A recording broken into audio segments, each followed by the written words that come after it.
Welcome to Healthcare Experience Matters. This podcast is brought to you by the Healthcare Experience Foundation and is dedicated to transforming the healthcare experience so that every person can receive and deliver the best care. We invite you to learn more by visiting healthcareexperience.org.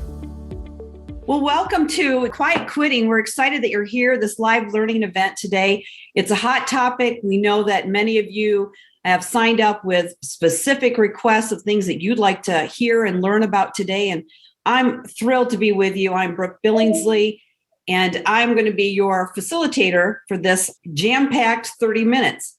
My background is 25 years in healthcare, and I have a passion for helping improve the perceptions of the patient experience, but more than that, employee and physician engagement. And through my 25 years, I've done a lot of sitting bedside with patients and really understanding what they're experiencing. And that has translated into coaching and learning, micro-learning for nurse residencies. And so we bring you this webinar today because we know this is a vital, urgent scenario that's happening across healthcare with quiet quitting and with staffing issues. And so I'm so excited to have my colleague and my good friend, Karl Ahlrichs, with us today. I've known Karl for 20 years probably. Karl and I met through National Speakers Association, and Karl has been speaking on HR topics for a long time and has honed his craft into being a human capital expert. He speaks frequently at SHRM events, and I put down, for those of you who aren't familiar what that acronym means, Society for Human Resource Management. And Karl is a unique guy. He is a life learner. He is in a growth mindset. When we have lunch together, we talk about what we've read recently or what we've experienced. And so I always walk away with some new insight. And he still owns the first car he ever drove, a Model T Ford, and he has visited all 50 states. Welcome, Karl. And I'm working on Canadian provinces now. All right. You're branching out. Yeah. Well, and I think a key point for our time together today is I am not a theoretical person. I am actually a functioning HR person who works in and around multiple medical clients. And so I tend to be more tactical than I am strategic. Yeah. And what I like is that you have those real life experiences of going into some scenarios that have been challenging at best. Oh, yeah. You've walked away with some great outcomes. And I'm married to a nurse. There you go. Thank you. Well, we're excited. So our agenda today is, what is the impact of quiet quitting? What is your role in preventing quiet quitting? How do you prioritize some steps to prevent that happening at your organization? And then what kinds of solutions are available to you beyond today? And so we're going to get real tactical and give you some, first steps, things that you can do immediately after this session so that you really have something to apply. And I think that's probably the most important because you've all come here and your time is valuable and we want you to get something out of it. Well, so first I always like to start with, what is quiet quitting? It's, we hear these new terms. We've got new lingo, new languages that have come out post-COVID. And so really quiet quitting is just a new term for an old behavior. And the authors, Jack Zenger and Joseph Folkman, say that the data indicates that quiet quitting is usually less about the employee's willingness to work harder and more creatively, and more about a manager's ability to build a relationship with their employees where they are not counting the moments until they quit. When quiet quitting hit, I kind of liked the term because it explained behaviors I was seeing. As I thought about it, I didn't like the term because it was kind of implying blame on the employee that they're doing something wrong, when, as I reflected, it's maybe that we aren't being good bosses. Yeah, very good. And the interesting part about quiet quitting is that we know that it spreads. And so if somebody is quitting in your organization, is it contagious? And they say, yes, it is, because people look around and they go, well, why am I still here if everyone's still leaving? And they also see that people have disengaged. And so someone's asked, well, what's the difference between a quiet quitter and a disengaged person? Well, they're loud and disgruntled usually. Quiet quitters are the ones that are kind of evaluating and feeling that cultural impact that they're feeling on that maybe unit or department that they're in. And they're saying to themselves, I'm still here. Why is everybody leaving? It's almost as if the giving up happens before the quiet quitting. Would you agree, Karl? There's a term. Yeah. Short answer, yes. Okay. Longer answer, we've always had the term absenteeism. Mm-hmm. I'd like to throw the new term over the wall of presenteeism. Okay. Where they show up, but they're not there, or they show up, but they're doing minimalist things where they'll go passive aggressive on you and say things like, well, you didn't, they bring back a document that they followed your instructions to the letter. You didn't say to staple it. Mm-hmm. Mm-hmm. Yeah. And I often hear that critical thinking skills are missing, that people are just doing the bare minimum, right? Well, critical thinking skills are missing from a large part of our population. It's not just your employees.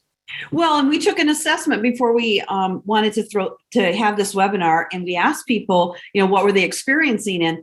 And they're experiencing 4 months to get someone up to a workable employee that's valuable because of all the training involved when you bring someone on site. So when we look at quiet quitting and people leaving, it's exhausting for those that are managing because they feel like they're starting over from scratch, and in essence they are in building the team, but also getting people up to the level that they need of the skill sets required in healthcare, which are vital. It's not like any other industry. I mean, lives depend on your skill sets being at that level, and so it's exhausting for managers who feel like they're doing everything. And so hopefully today we can give them some insights on maybe being more self-aware of things that they could be doing that they didn't know.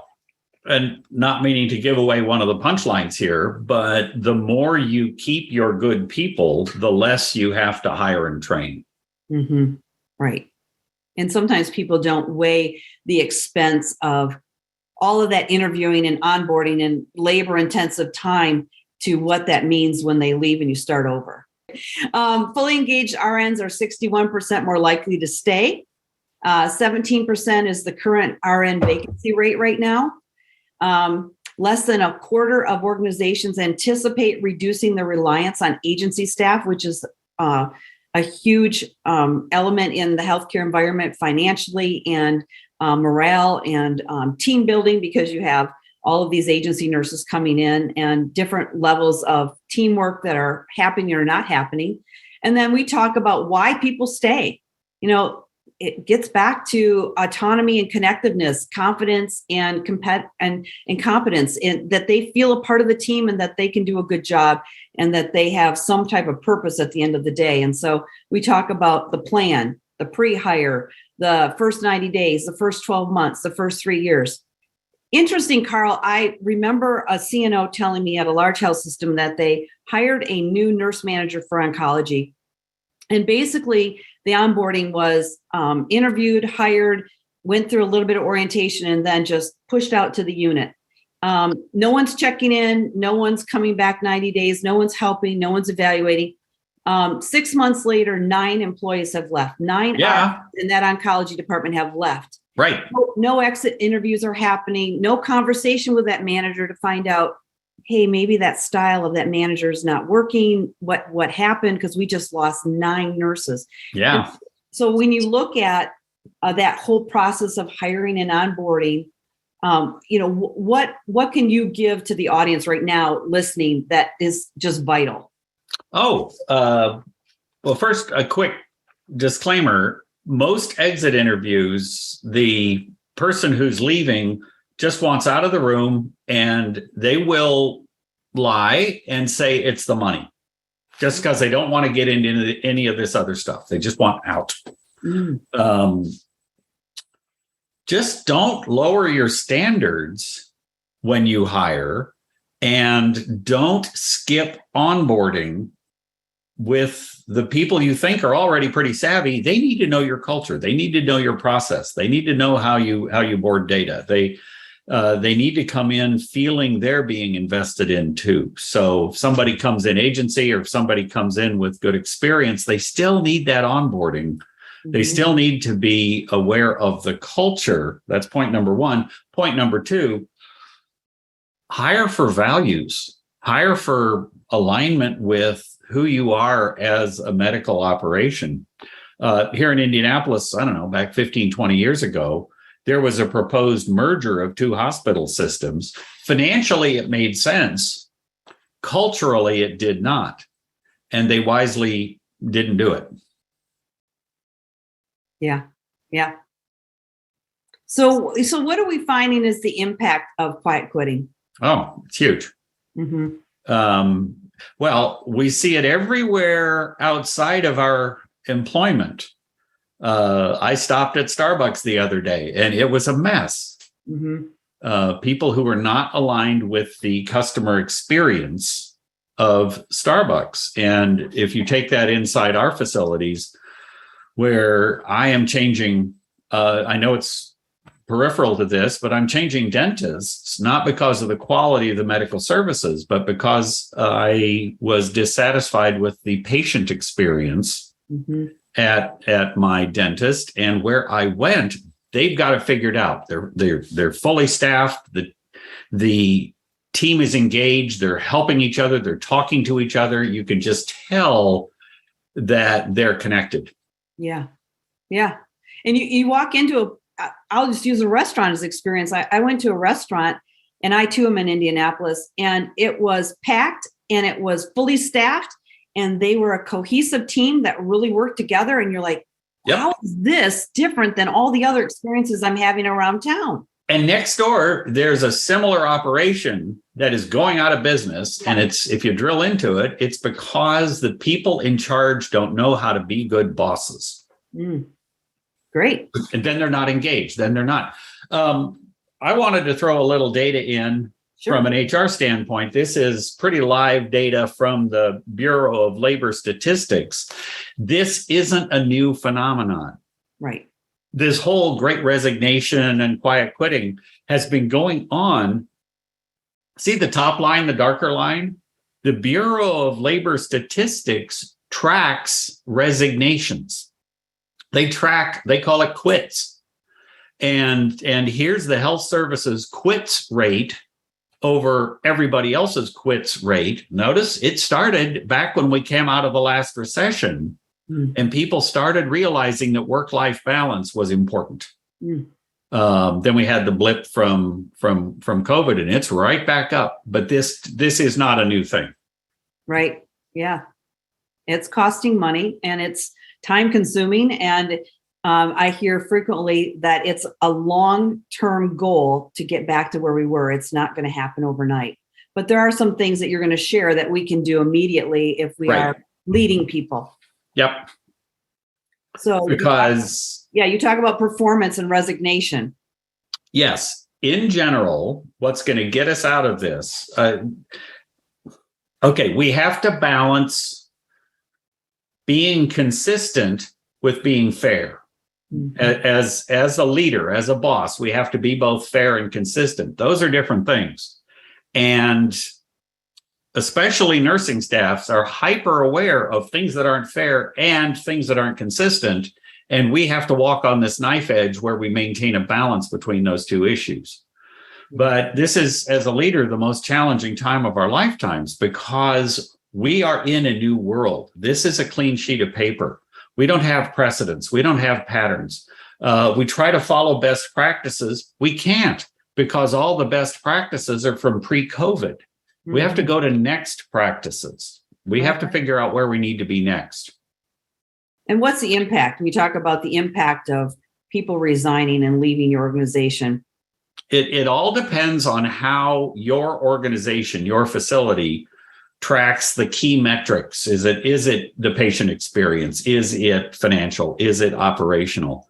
But we aren't tracking how we're being tested mentally, how we're being tested emotionally and socially and physically. This is where burnout comes in. And I would add, Karl, that, one of the things that in my age group, we've experienced a few other contagions that happened before us, Ebola and different ones. Some of the newer leaders and newer nurses had never experienced anything like this before. And we got to see a lot of anxiety and really it hit them emotionally. No, that's exactly right. And everyone around us is watching us as the grown-ups in the room on how we respond. And so it's the old kind of a Zen question. If you appear to be brave, are you brave? Yeah, you are. So I'm not saying this is all an acting job, but I'm saying we have to remember, just like parents with kids, they're watching us. Mm-hmm. And if we are not ethical, if we are not fair and consistent, they disconnect. They don't trust us. Let's agree that the way we're going to get out of this is by maintaining consistent, fair, and communication channels between everyone on our team. And we want to do it in a way that doesn't involve having another app on your phone or some new high-tech program. Here's what you do. Every Monday morning, now you could do it every other Monday, but every Monday morning, print an Excel spreadsheet with 4 columns in it. And this Excel spreadsheet gets into your pocket or your clipboard that you're working, and it's your scorecard and your reminder of intentional communication for this next week.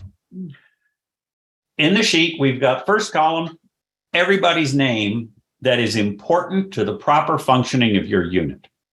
Might include some people outside your unit. Could even include people in your family. But the person I learned this from, he had about 35 names. Second column is what dialect do they speak? By that I mean, what's their style? Are they logical? Are they feeling in fairness? Are they, what is their preferred communication style? Are they an introvert or an extrovert? If you know an assessment tool that would give that information, such as DISC or Myers-Briggs, you can use those codes, or you can just use codes to yourself on what is this, how does this person like to communicate? Because we have to be adaptable and meet them. If they're here and you're here, you gotta bridge that gap 100%. You have to go to their level if you really want to meet them. Okay. Third column, what are they interested in as a human outside of work? Are they into knitting? Are they into pickup trucks? Do they like to go camping? Or, cats. It's never just one cat. Who are they as a human? Okay. The fourth column is when you check them off that you had a private minute or 2 minute or longer interaction with them where you made eye contact, you heard what they had to say, and you asked an amazing question. After you've talked about, their weekend briefly, or their cats, or their truck, to make eye contact as their key contact, as their boss. Here's the one that my boss just used amazingly with me. He would ask, is there anything I should know? Yeah. No, we're fine. Well, yeah, there is. In that meeting last week, you stepped on my toes when you said this, and that was a trigger word that you offended me. Mm-hmm. Wow. If you hadn't asked that question, a high performer might be in an exit interview in a week saying it's the money. Mm-hmm. But they didn't feel they had a channel. They didn't feel they had a trusted relationship with a boss they respected. Awesome. So yeah, this is, I think, the quickest. If you wanted to do one thing this week that would engage and not cost money, I asked my boss, I said, you got 35 people there. You don't have time for this. And he smiled and said, you don't understand. If I don't do this, my world ends because I get surprised. This means there's no surprises. And I have been with leaders who have walked down hallways. I've been with chief financial officers who walked down hallways and knew everyone they interacted with by name and asked a question about a relative. I was just like, or their cats. Oh my gosh, it was so personalized, right? And it's not fake. People get used to the boss approaching them on a regular basis and appearing to listen. Yes. That's powerful. It balances. You can't always go out on the unit or the floor when there's an issue, because I might associate you with pain and punishment, right? Never going to associate you with a relationship or communication. The other thing I wanted to share was that I have heard organizations say, don't have meetings about a low performer and share it with everyone. Have that one-on-one or 1 to 2 person meeting of the low performer that needs correction, course correction, versus applying that. And well, and also this will mean you don't skip the high performers, because a lot of times we'll spend the time with the low performers and really irritate the high performers because they're not getting any attention. They want love too. It's human nature to skip interaction with the high performers because they're fine. Yeah. No, they're the ones you have, as was pointed out to me, you don't need to spend time with everybody. Just spend time with the ones you want to keep. Yeah. That's scary. Yeah. We kind of put them off on their own, think they're just doing well and they'll always be fine. They can move. They're free to move about the cabin. The seatbelt light is off. And so we've got to keep every emotional hook into them we can. And regular listening, intentional listening is the short answer to this issue of quiet quitting. And would you add that when you're having conversations with employees and they bring up an issue or something to you, that follow through is so important in establishing and making that relationship solid? Just checking back a week later to see if it's resolved is a behavior they have never gotten. They don't get that at home. They didn't get that at their last job. They'll stick around longer for a boss that appears to listen. So, Karl, one of April, who has a unit of 100 plus people, what strategy would you give for a hospital unit that has 100 plus people? Dividing pressure among nurse managers or assistant nurse managers? Yep. Let's go down a level with this. Every group, psychologically, every group that gets above about 30 to 40 people subdivides into 2 groups. There seems to be a break point psychologically, about 30 or 40 people. A group of 100 will have 2 or 3 subgroups. Have the leaders of those subgroups practice what I'm preaching. Yeah. Yeah. So the first priority is that relationship building. Create a method to go and interact with them, to make sure you understand what's happening. And that first priority then is to create a system to do that, right? Yep. So organizations who are a part of this right now, what would be some early signs of quiet quitting? What could they have a heads up for, to be aware and create a greater awareness? Oh, watch out for sarcasm and watch the humor. And nurses are famous for dark humor. Pay attention to the cartoons that are put up or the quotes that are put up, and pay attention to the humor, because whatever they say when they're telling a joke, they mean it. They mean every word of it. Okay. Yeah. And would you find that if they stopped participating or they just weren't engaging in conversations when you were having huddles or meetings, that would be an opportunity then to elicit their insights and valuable input again if they've participated prior to? Well, 2 things. First off, recognize some people are introverts. Right. And that's just, they can be perfectly engaged and not be talkative. Right. But are we allowed to pull people aside and say, is there anything I should know? Yeah. Yeah, we should. Yeah, my cat died. Yeah. I'm sorry. Yeah. Things are happening in their life and it's important to know. Yeah. My uncle got out of jail and he's living with us and it's just a mess at home. Well, Karl, we sped through this really quickly because it's 11:28, but I know. I so appreciate you, Karl, and your expertise and sharing what you know and what you've seen work out in the field, because you're out there daily. And so I really appreciate your friendship. So thank you. I always enjoy our time together. Thank you for listening to today's episode of Healthcare Experience Matters. Healthcare Experience Matters is brought to you by the Healthcare Experience Foundation. To learn more, please visit healthcareexperience.org. That's healthcareexperience.org.